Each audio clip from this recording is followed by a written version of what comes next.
What's up, Blizzard Nation? Welcome back to Strictly Blizzness, episode 141. And a huge shout out right off the bat to Creative Edge and Edge VR. Want to take 3 seconds longer than normal there. They helped us with a video this morning. That was awesome. And Sean for doing all these video shenanigans. If folks both want to play an arcade game and check out VR, come here. But also anything in the video world, please reach out to these guys. They are insane. So there's my shameless plug. They can do lots of stuff. Lots Yeah. of stuff. Including Kermit the Frog. Yeah. There will be no Kermit. Which you can't see. Right now I can't. Okay. You're right. Well, Kathy is remote for a very good reason. She got to experience a Blizzard v Jacksonville Sharks at the game. So let's start right there, both in the game and that environment, because in 1,000-foot view, I have a lot of respect for that org because everything on paper and social media looks like another Blizzard-esque organization in theme nights and engagement and some cool stuff. So, yeah, absolutely. So Jacksonville was a great arena. ViStar Memorial Arena was fantastic. Right out of the gate, as we were walking up, they had a veterans memorial. There were veterans outside, so you know what that means to me. All hit right here. Getting in there, seeing the fans, seeing the crowd was fabulous. And of course, it was, and unfortunately for them, it was Christmas in July. So yeah. we brought a little snow and a blizzard to town. Merry Blizzness. It was very Blizzness. I got to see Santa. It was fabulous. But all in all, it was a great trip, great organization. The people that are on staff there at the arena were fantastic in working with us with everything. Their fans are very passionate. I'll leave that as they're very passionate. We had some hecklers behind the bench, but by the time the game was done, they were giving us high fives and saying, "We'll be watching you guys in the Eastern Conference." So. Obviously Jacksonville is not in the playoffs, but they played hard.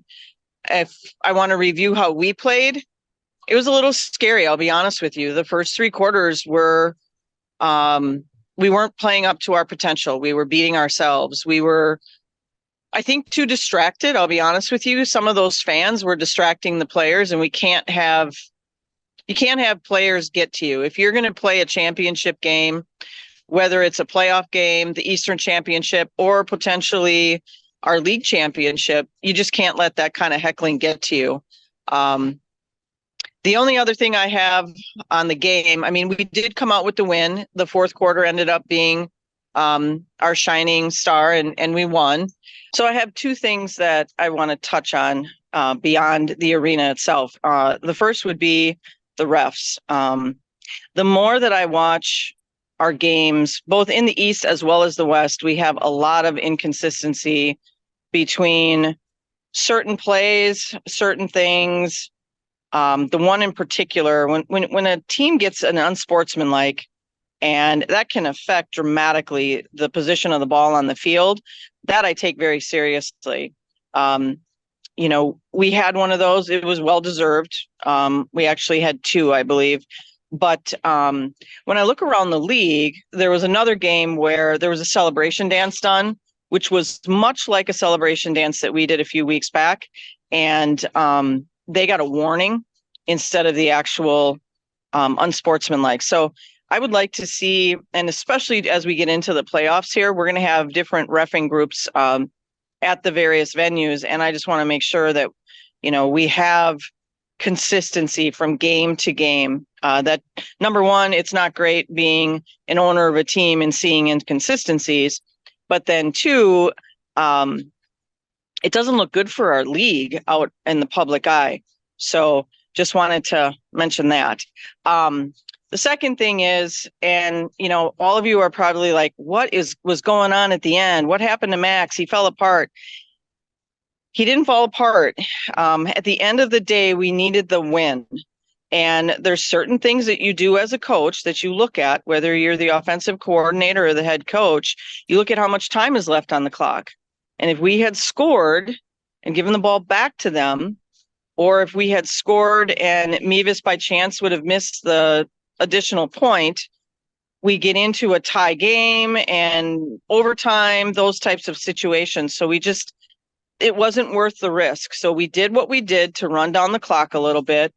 Unfortunately, and I get it, nobody wants to see Max get hit, and Max, of course, does not want to see Max get hit, but he had to hold on to the ball and not throw it for fear of any type of a pick six or any type of an interception at that point. So we wanted to maintain control of the ball to finish out the game. So because I was sitting there right with, and I'm sure Matt and Max both wanted to just drive it in for a touchdown to get that score up there. But again, the win ends up being the most important point of the game. And point, did you see what I did there? Point. But getting those points up on the scoreboard is not always the most important thing. The W is the most important. So just wanted to put that out there for those of you that were wondering. We had some ref calls that were not that great, but you really shouldn't have a ref on a live mic say something to the effect of, especially when it's being challenged, well, that was really close, but I'm just going to overturn it. That's not the right way to do things. So those are my points on the game itself. Our guys played well. Again, it was a little skeptical at first, but then it ended up being, it was a great game for us. Very cool. That's awesome. We did have a lot of visiting fans, which I thought was really cool. I have some pictures of some of the people that we saw. We had some fans from Wisconsin Rapids that came to the game. They traveled 2+ hours to get to our games, and they came down to Florida. Of course, they didn't come just for the game, but they were there, and that's all that matters. So shout out to Gloria and Joe.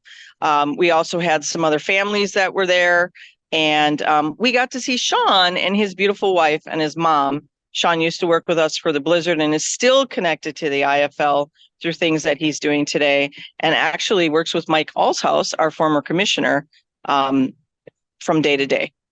So, yeah. Very cool. Yeah, never got to work with that guy, but we would have changed the world. We already have changed the world, but it would have been a force to be reckoned with. A lot of respect for Sean. Absolutely. Sean, we were talking about how much of a diehard he was when he was working for the Blizzard, and the change of regime, I think, happened too late. Otherwise, Sean would have been here. He was just exhausted by the time we came on as owners. So he was with us for one full season, I'd say 1.5. And then you came on board. Yes, and life will never be the same. For both of us, correct. Well, in a good way. Cool. Very cool. So yeah, that's cool. So we have another game this weekend, and very definitely still important with the 1 seed on the line against the Sioux Falls Storm this weekend. Yeah, not to be confused with the Storms. It's just Storm. Yeah, yep. That game, it is in Sioux Falls. It's another Saturday night game. Watch party at D2's, and then we're on playoff week, folks. So it is getting real. The West is a mess in the best way possible, with every game mattering this weekend too. So yeah, let's talk about that just a little bit. So we need to win to get the number 1 seed. You already mentioned that. But if Quad Cities wins and Mass loses, Mass will get the number 4 spot. And if we were the number 1, that's who we'd play. If Mass wins or QC loses, then QC would get the number 4 spot. So as you said, we still don't have anything other than who the 4 players are in the playoffs. It will be us and our friends down in Texas hosting, and then it's either Quad Cities or Mass going to either one of those locations. Yep. So as far as the West goes, it is a little dicey for NAS to get in over Arizona. So they need San Antonio to beat Arizona, and then they need to beat Duke City on Sunday. So there's still hope, but there's a lot of moving pieces going on. So what I love about this, and I've said it before and I'll say it again, I love the fact that we as a league, have to wait till the very last game to see who's officially in the playoffs. It's not, figured out at game 13 or game 12. It truly is going down to the last week of play. Yeah. Yes. It's going to be fun. So right now, Yeah. everybody's tickets, it just says playoff game 1. It does not say the opponent. So Right. Right. And it won't post until Sunday, right? I mean, there's nothing that they can do until Sunday really correct. to ensure that. Yeah. We said it here before. So should the Eastern Conference Championship be played here, that'll be Friday night, August 2nd, another 7:05 game. Kathy, the rest of the admin office, and I have all talked. And when we clinch the 1 seed, when that game will go on sale, right? And should the unthinkable happen and we drop the game on July 26th, the refund situation happens no different than it would in a 3-game hockey series. So the Resch Center deals with that all the time. So that Eastern Conference Championship game will go active once we clinch the 1 seed. With no shenanigans, it'll be some pricing. Well, you got to be at the game on the 26th to find out some of the cool stuff we're going to do. So that's my question for you. If they're coming to the game on the 26th, do they wait to get their tickets until then because of the shenanigans that we have going on? I would. I mean, Yeah. I really would, right? And then, truthfully, should that game go south, you don't worry about anything. But while you're at that game, you'll know exactly what we intend to do as that game unfolds. So let's talk about the playoff game itself. We've met 3 thresholds, correct? We haven't gotten to 4,000 yet. I have been literally in the Strictly Blizzness set all morning, so that fact could be inaccurate. We'll find out shortly Okay. today. So, yep. Well, and by the time this airs, the hope is Yeah. that we'd be at the 4,000 mark for the game. Yes. So just to recap that, so first 1,000 beef sticks, thanks to Build Your Base. $2 hot dogs, $2 sodas, $2 24-ounce Bud and Bud Light products, $3 12-ounce smoothies, all active. And the most recent bonus threshold that is now an option and really cool because it was fun to come up with is we got Hot Pockets back. So 2 of them for $4, which is the steal. And we will actually go to 90s music for an entire quarter of play if we reach that one because it makes sense if we did the Hot Pockets. So, yep. Fabulous. Yep. Are they still the ham and cheese Hot Pockets? I don't Same know. ones? I don't Okay. know. So, yep. All right. Okay. Awesome. What else do you know? So we're on a time of recording this and a time when this airs, we are in the $7 ticket threshold. So that is for 7 days. So you will see 7 days of giveaways as well. The first of which on Monday was the game ball delivery, thanks to our friends at Kids Dental Experts. You can win a 4-pack of tickets to the playoff game and get to deliver the game ball is the first prize that's up. And that is just 7 days of asking Blizzard Nation and fans to share content that tickets are still on sale. And that's all it takes is a like, comment, share type thing to win those things. Day 6 is incredible because we'll announce a really cool thing that Kathy did with a guest we had the first game of the season. I'll let folks try and connect the dots there. And then 7 has something to do with Strictly Blizzness. We'll just throw that out there. So you're going to want to hear those and get involved because there are some for those of you folks who already have tickets, like upgrading to the party pit. So not all of them are ticket giveaways. There are some stuff for you folks who already have tickets to the game. Yeah. And those of you that join us online, by all means, like and subscribe. And then share our social media stuff so we know how to find you because some of this stuff could even be you. Yes. Yep. There's some cool stuff coming. So I think Ben and I have it set at 7 a.m. every morning. So we have from actually just beating people over the head with the number 7. So every morning when you wake up, there'll be a new thing to share for the next 7 days, right up until game week, and then tickets are $10 on game week. And there will not be any other monkeying with pricing. Kathy had an awesome idea regarding the Eastern Conference Championship game. So we'll unpack that one when it's relevant. So right, which would be next week. Yep, we'll have that number for sure. So yep. We'll know the number. Yep. Awesome. Well, I'm, as you can probably tell, at Disney. Just for the day. We came yesterday after the game, went back to our hotel, and then early in the morning we drove up to or down to Orlando. Oh, we got some sirens in the background. And yeah, we had to deal with sirens actually on this trip as well. We had another allergy attack. It was not me this time, where we spent the night in Nashville in an ER. So that was very eventful. But got to come to Disney and got to ride Tiana's Bayou Adventure, which was fabulous. Of course, I still miss Splash Mountain. I wouldn't say I love what they did with it.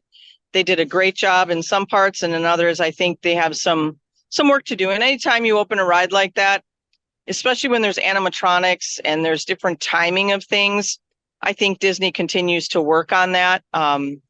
And they need to do a little bit. But overall, it was great. It was great to have the ride back again. It was great to see the new characters. So it was fabulous.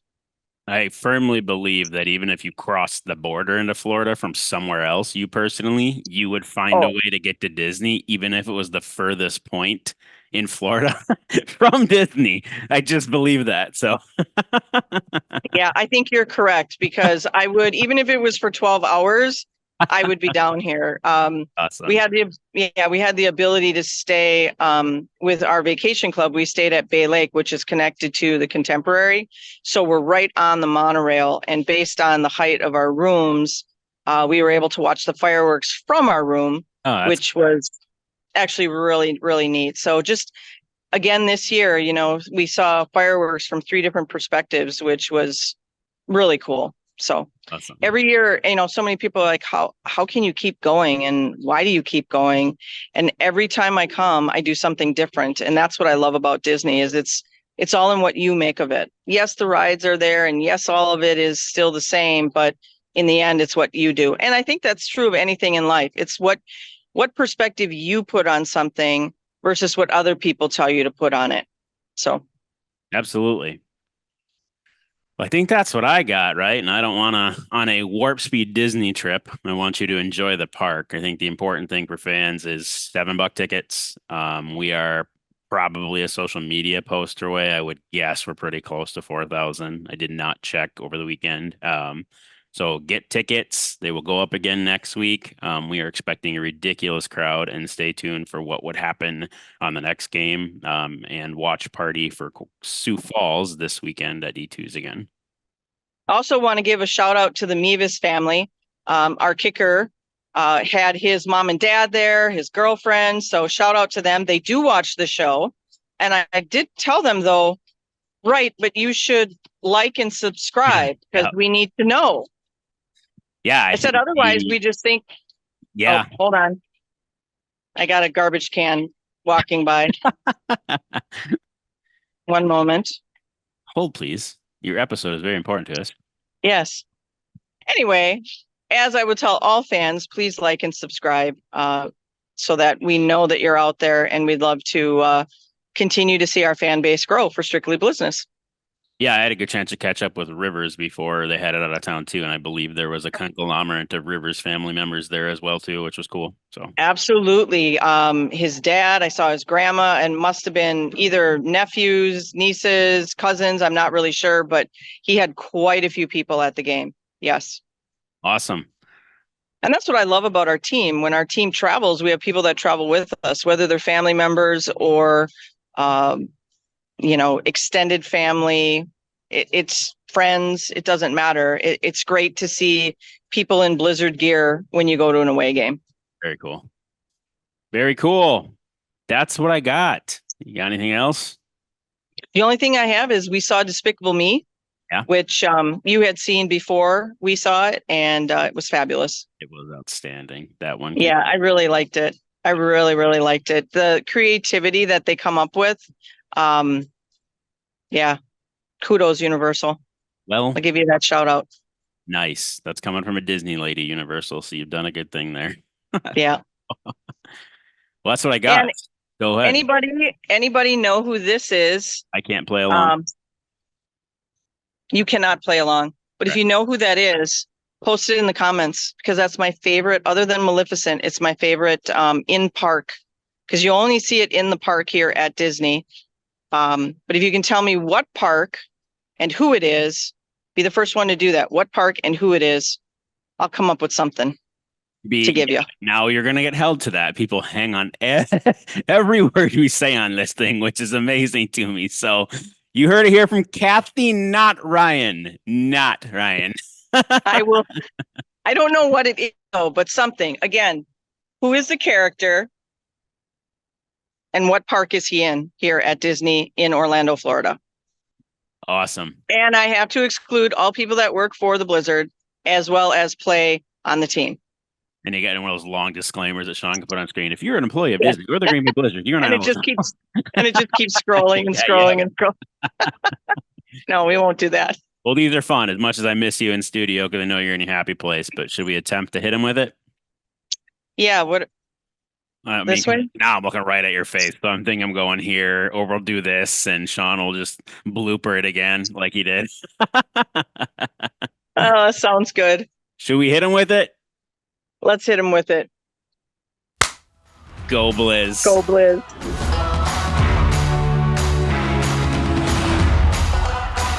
Don't forget to like, follow, subscribe, share, and ring that notification bell to get all of our content in your inbox.